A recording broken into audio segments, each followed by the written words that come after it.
Welcome back. Bulletin کے آغاز میں بتائیں کہ احتجاج کی آڑ میں کسی کو امن و امان خراب کرنے کی اجازت نہیں دیں گے، انتشار پھیلانے والوں کے ساتھ آہنی ہاتھوں سے نمٹیں گے۔ وزیر مملکت طارق فضل چودھری نے کہا کہ وزیر اعلیٰ خیبر پختونخوا اپنے ساتھ جو لوگ لائے وہ پرامن تھے۔ پرامن احتجاج کی آڑ میں پہلے جو کیا گیا وہ کسی سے ڈکا چھپا نہیں۔ ABN نیوز کے پروگرام سوال سے آگے میں گفتگو کرتے ہوئے انہوں نے کہا کہ اپوزیشن لیڈر ریاست اور ریاستی اداروں کے خلاف بیانات دیتے ہیں، ایسے بیانات سے بانی PTI کی مشکلات بڑھ رہی ہیں۔ کے اندر جو لیڈر آف اپوزیشن کے بیانات ریاست کے خلاف، ریاستی اداروں کے خلاف، اور وہ کیا عمران خان صاحب کے لیے کوئی آسانی پیدا کرتے ہیں؟ ان حالات میں اگر آپ اس یونٹی کو خراب کریں گے، پاکستان کے انٹرنل سٹیبلٹی کو خراب کرنے کی کوشش کریں گے، انتشار پھیلائیں گے، اسے سختی سے نپٹا جائے گا۔ پرامن احتجاج کی آڑ میں یہ جو آپ کے یہاں پہ اسٹوڈیوز کے اوپر حملے ہوئے ہیں، اسلام آباد کے اندر جو کچھ ہوا وہ کیا آپ لوگوں سے ڈکا چھپا ہے؟ اور جو ہمارے KP کے وزیر اعلیٰ لے کے آئے ایک ڈنڈا بردار، جتھا بردار، دستہ، وہ سارا کیا پرامن احتجاج تھا؟ احتجاج کی آڑ میں کسی کو ملک کا امن خراب نہیں کرنے کی اجازت دی جائے گی، یہ گورنمنٹ کا اٹل فیصلہ ہے۔ وزیر اعلیٰ خیبر پختونخوا امین گنڈاپور کا کہنا ہے کہ ملک پر قابض عناصر فیصلے کر رہے ہیں، پاکستان تباہی کی طرف بڑھ رہا ہے، آئین اور قانون کا مذاق بنا دیا گیا ہے۔ ہم نے عدالتوں، قانون، آئین اور نظام سے امید لگائی تھی، لیکن اب کوئی امید باقی نہیں رہی۔ امین گنڈاپور نے مزید کہا کہ بطور وزیر اعلیٰ اپنا پروٹوکول استعمال کروں گا، ڈنڈے کے مقابلے میں ڈنڈا استعمال کریں گے۔ وزیر اعلیٰ KP نے مزید کہا کہ ہمارا بجٹ عوام دوست اور ٹیکس فری ہوگا۔ NFC کا اجلاس اگست میں بلایا جا رہا ہے۔ وفاق کے ساتھ جو حقوق کی جنگ ہے ہم وہ بھی کافی حد تک جیت چکے ہیں۔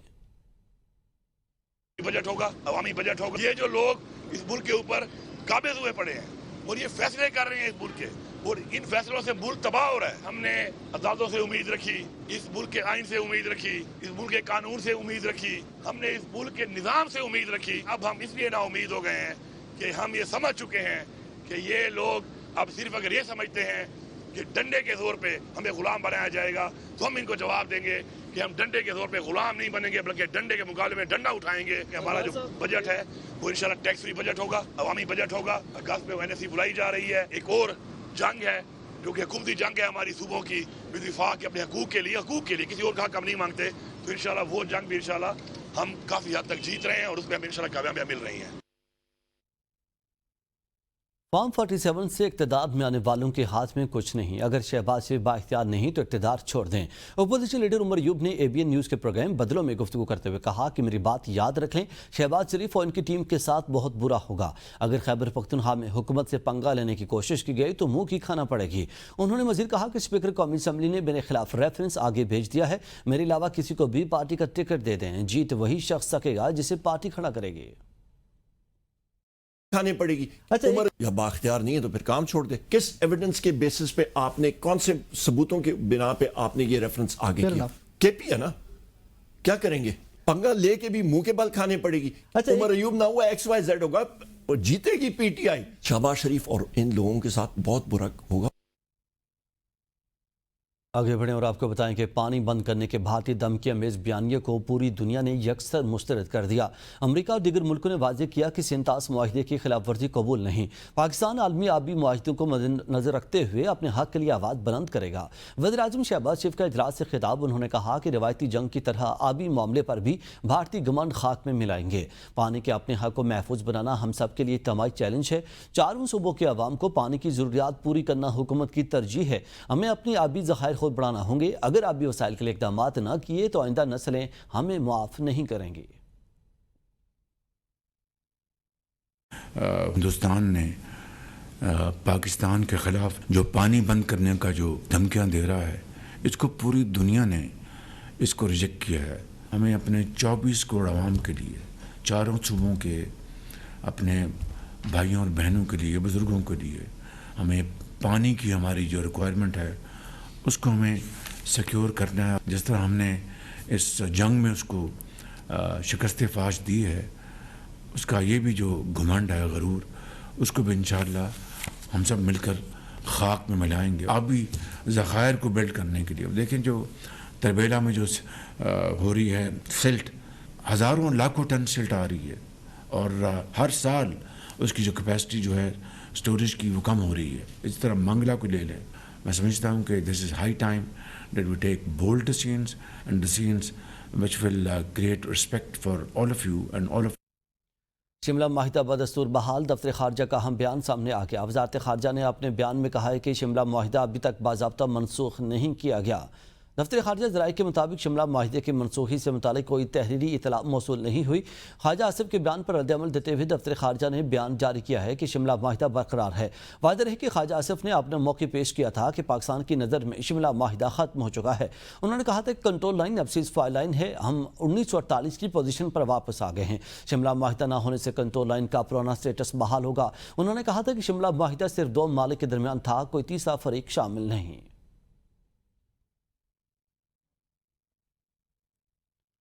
ناظرین، وزیراعظم شہباز شریف نے پاک بھارت تنازع کے دوران ہونے والے جنگی نقصانات کا جائزہ لینے کے لیے اعلیٰ سطح کمیشن تشکیل دے دیا۔ سیکرٹری داخلہ محمد خرم آغا کو 15 رکنی کمیشن کا سربراہ مقرر کر دیا گیا ہے۔ کمیشن 30 دن کے اندر اپنی رپورٹ وزیراعظم کو پیش کرے گا۔ یہ کمیشن پاک بھارت تنازع کے دوران شہید اور زخمی ہونے والے شہریوں کا ڈیٹا جمع کرے گا اور بین الاقوامی قوانین کے تحت شواہد حاصل کرے گا۔ کمیشن بھارتی ہتھیاروں کی ساخت اور ان کے استعمال سے متعلق معلومات بھی اکٹھی کرے گا۔ فورینسک رپورٹ کی تیاری بھی اسی کی نگرانی میں ہوگی۔ کمیشن کا شواہد کی جانچ اور تجزیے کا مکمل اختیار حاصل ہوگا اور وزارت داخلہ کمیشن کو تمام ضروری سہولیات فراہم کرے گی۔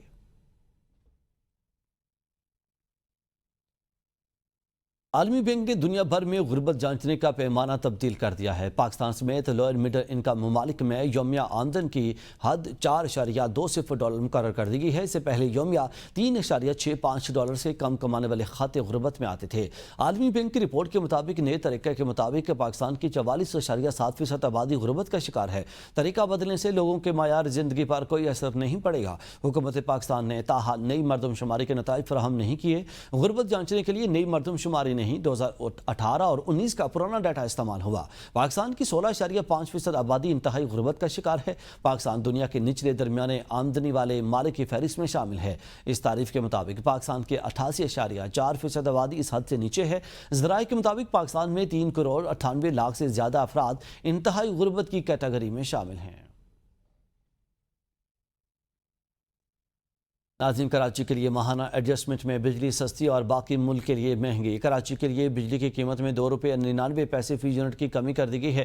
کراچی کے علاوہ باقی ملک کے لیے بجلی 93 پیسے فی یونٹ مہنگی کی گئی ہے۔ نیپرا نے ماہانہ ایڈجسٹمنٹ میں بجلی کی قیمتوں سے متعلق الگ الگ نوٹیفیکیشن جاری کر دیے ہیں۔ نوٹیفیکیشن کے مطابق کراچی کے بجلی صارفین کو کمی کا ریلیف جون کے بلوں میں ملے گا کہ الیکٹرک کے لیے بجلی مارچ 2025 کی ماہانہ ایڈجسٹمنٹ میں سستی کی گئی ہے۔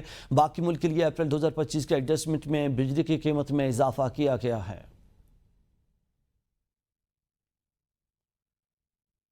ملتان سے کراچی جانے والی زکریہ ایکسپریس میں اے سی خراب ہونے کی وجہ سے مسافروں کو شدید مشکلات کا سامنا۔ ٹرین کی بزنس کلاس اور لوئر اے سی کلاس میں اے سی کام نہیں کر رہا، جبکہ معتدل کوچز کی لائٹس بھی بند ہو گئیں، جس کے باعث گرمی سے مسافروں کی حالت غیر ہو گئی۔ محکمہ ثقافت سندھ اور ضلع انتظامیہ میرپور خاص کے زیر اہتمام منعقد کیے جانے والا 57واں مینگو فیسٹیول اختتام پذیر ہو گیا۔ اختتامی تقریب میں مختلف کیٹیگری میں نمایاں پوزیشن حاصل کرنے والے کاشتکاروں میں انعامات بھی تقسیم کیے گئے۔ تفصیلات عاطف بلوچ کی اس رپورٹ میں جاری ہے۔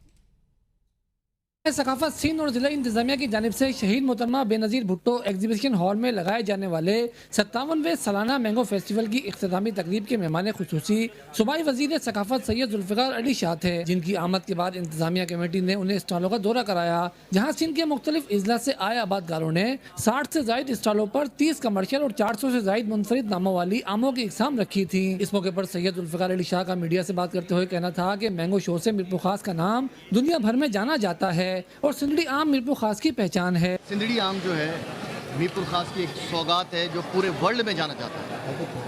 ہمارا پڑوسی ملک انڈیا سے بھی آم آتے ہیں، امریکہ میں میکسیکو ہے وہاں سے بھی آتے ہیں، اور بھی دیگر ممالک ہے جہاں سے آتے ہیں، مگر سب سے میٹھا آم سندھ کا ہے جس کو سندھڑی کہا جاتا ہے یا پنجاب کا چوسا، پوری دنیا میں مشہور ہے۔ اختتامی تقریب سے خطاب کرتے ہوئے سید ذوالفقار علی شاہ، کمشنر فیصل احمد اکیلی اور دیگر مقررین کا کہنا تھا کہ آم کی کاشت کو مزید بڑھانے کے لیے اقدامات کیے جائیں گے۔ زرعی پانی کی کمی کے معاملے پر وزیر اعلیٰ سندھ اور وزیر زراعت سے کہا ہے کہ آبادکاروں کو اسکارپ ٹیوب ویل کی سہولت فراہم کی جائے۔ تقریب کے آخر میں سلور، گولڈ اور ڈائمنڈ کیٹیگری میں اسٹال لگانے والے آبادکاروں کو شیلڈز اور نقد انعامات دیے گئے۔ اس موقع پر